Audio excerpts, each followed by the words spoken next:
At the beginning of the '79 Canadian rally season, the winner of the championship for the past 2 years, Taisto Heinonen, once again driving his factory-supported Toyota Celica, was the clear favorite to retain the title.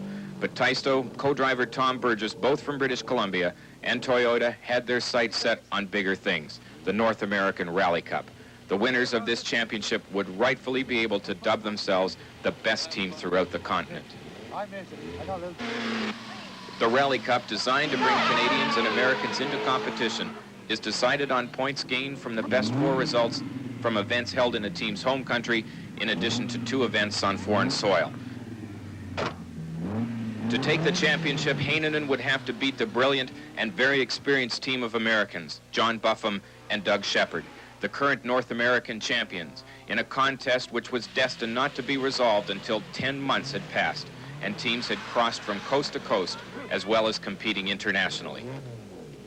Taisto arrived at the Ontario Winter Rally for the second event of the calendar, having won the first with relative ease, but only after overcoming a damaged suspension and after Jean-Paul Pérouse had lost a substantial lead through minor mechanical problems.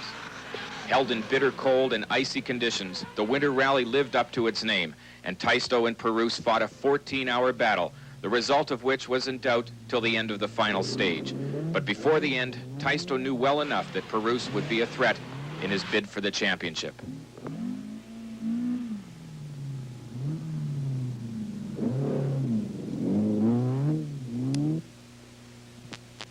Jean-Paul had won this event a number of times before, but always in front-wheel drive cars. But now Pérouse was driving a highly developed Triumph TR7, equipped with a V8 engine, which, though giving him a considerable power advantage over the Toyota driver, would be radically different to handle. But a little extra.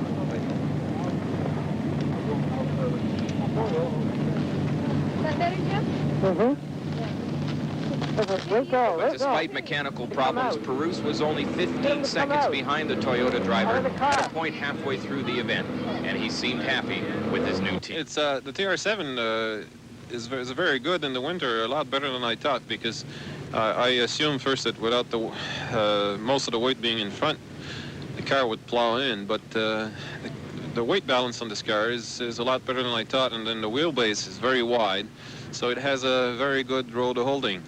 To my amazement. So the car is certainly a winner, I think, in this rally. It's just unfortunate that we had this transmission problem.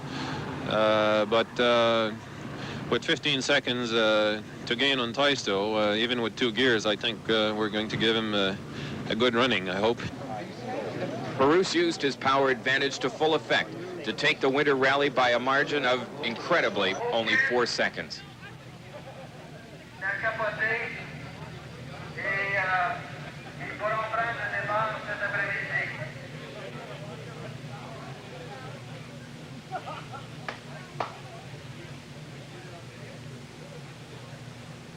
The 5th event of the year, the Rally Piston-les-Wapiti, was the scene for Taisto and Tom's first confrontation with John Buffum, co-driver Doug Shepard, and another very powerful Triumph TR7 V8.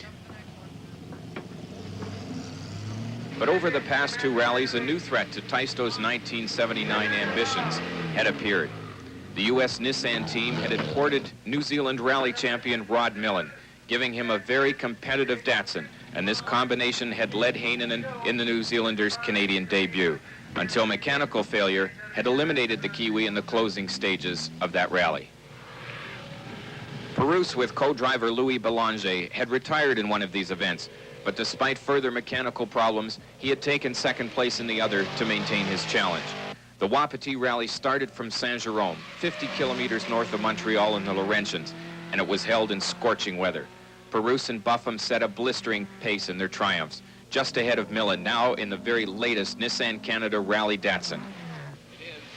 Perouse dropped back with overheating problems, then retired, and when it was all over, Buffum had won, Millen was second, and Heinonen, hampered by the flu, just under a minute behind in third place.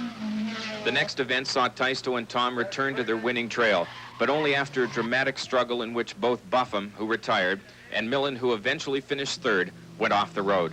Perouse did not even make the first stage, discovering serious engine problems, the last of a series of mechanical failures, which led to the ex-champion parting company with the triumph effort.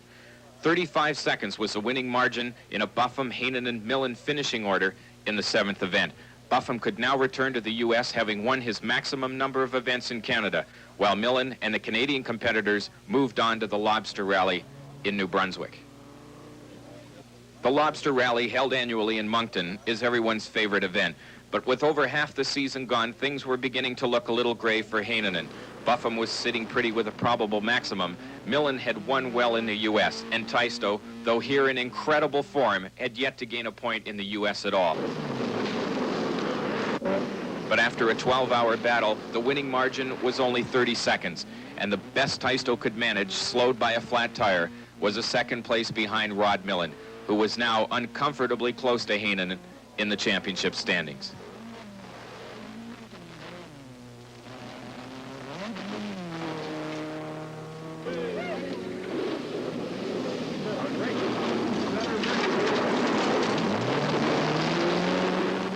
With the major opposition absent, Heinonen eventually had an easy victory in the next event, one which saw Millen and his Datsun leave the road once again, this time while leading.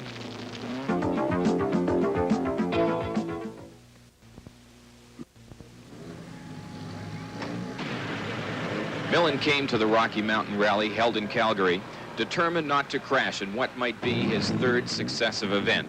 There was only one more championship rally to go, and Millen was committed to an event to be held in the United States, which would prevent him from appearing. But equally, Taisto needed to beat him, not so much for the points, for the Toyota team already had a maximum, but to prevent the New Zealander from gaining a foreign maximum of his own.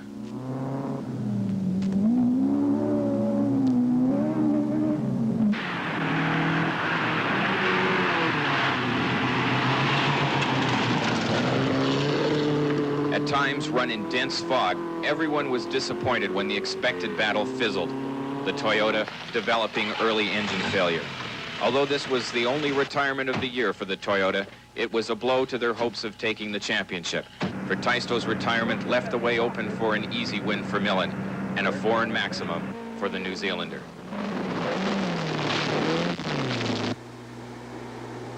World Championship cars and the might of European rallying visited Montreal in September for the Rally Critérium du Québec, and Taisto and Tom took their Toyota to this three-day event, part of the World Championship calendar. The Critérium is North America's only chance to see the cream of world rally drivers, drivers like Bjorn Valdegaard, Timo Salonen, and Ari Vatanen. The cars of the British Ford team are pure racing machines and immediately set an incredibly hot pace, which the less modified American and Canadian cars could never hope to match. Throughout the first day, Taisto pressed on desperately in an attempt to keep up with them.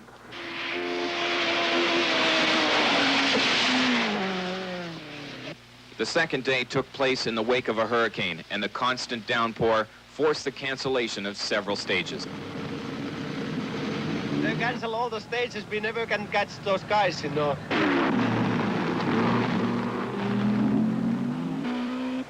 But though hampered by the rain, the Europeans kept going long enough to keep Heinonen and Burgess in a very creditable fourth spot, while others found the conditions too tough to handle.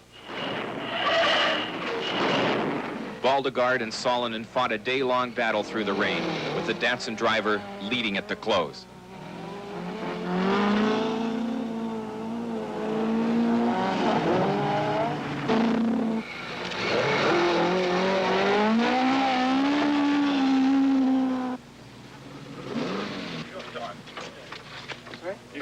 Yes, that's fine.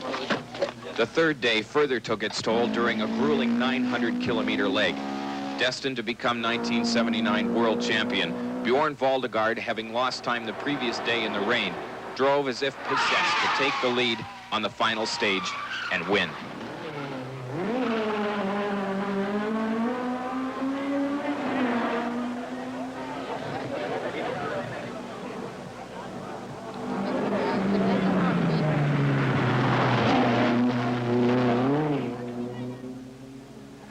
But Taisto's eventual fourth spot must have encouraged him for another tussle with Buffum in a unique event a week later, the Kitchener Rally Sprint.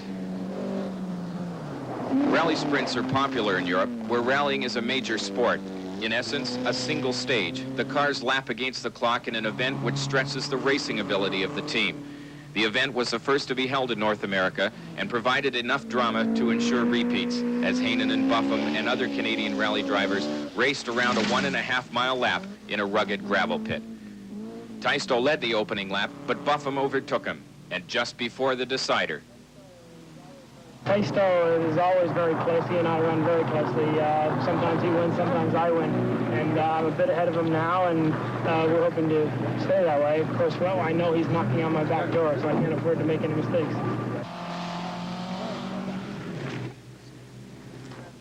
Taisto knew he'd not only have to make a faultless run, but also to make a really fast time on a course that had in some places now deteriorated and cut up so badly that other very experienced rally drivers were having difficulty even completing their laps, let alone racing against the clock.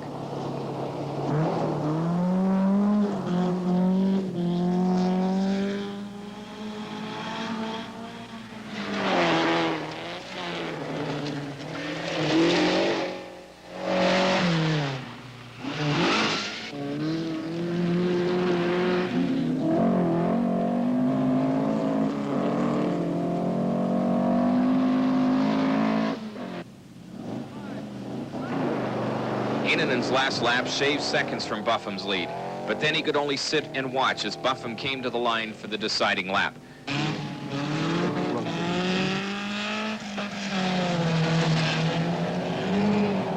Buffum drove well within his limits, safe but fast. He made no mistakes and used the Triumph's power advantage to maintain his lead and win the event. At this point in the season, Heinonen had an unassailable lead in the Canadian Championship and could now turn his attention towards gaining points in the United States. By the time he came to the last rally of the Canadian season, he had already done just that. Beating Millen, he'd gained one victory, and suddenly it was all within his grasp. Winning at the Tall Pines Rally in another 10-hour event increased his big advantage in secondary points, and then everything depended on the result of the Snowdrift Rally, which was to take place in Michigan in November, a full 10 months after the first event of the year. Before the last engine had been cut to close the Snowdrift Rally and the 1979 season, the championship had been decided. Never as at home in the snow was Heinonen, Buffum's 10th place was not good enough. Taisto's win gave both drivers maximum points, but Heinonen, Burgess, and the Toyota Celica had had a season of incredible reliability. Only one retirement, and to a total of 8 wins were added points from 3 second-place finishes and a third.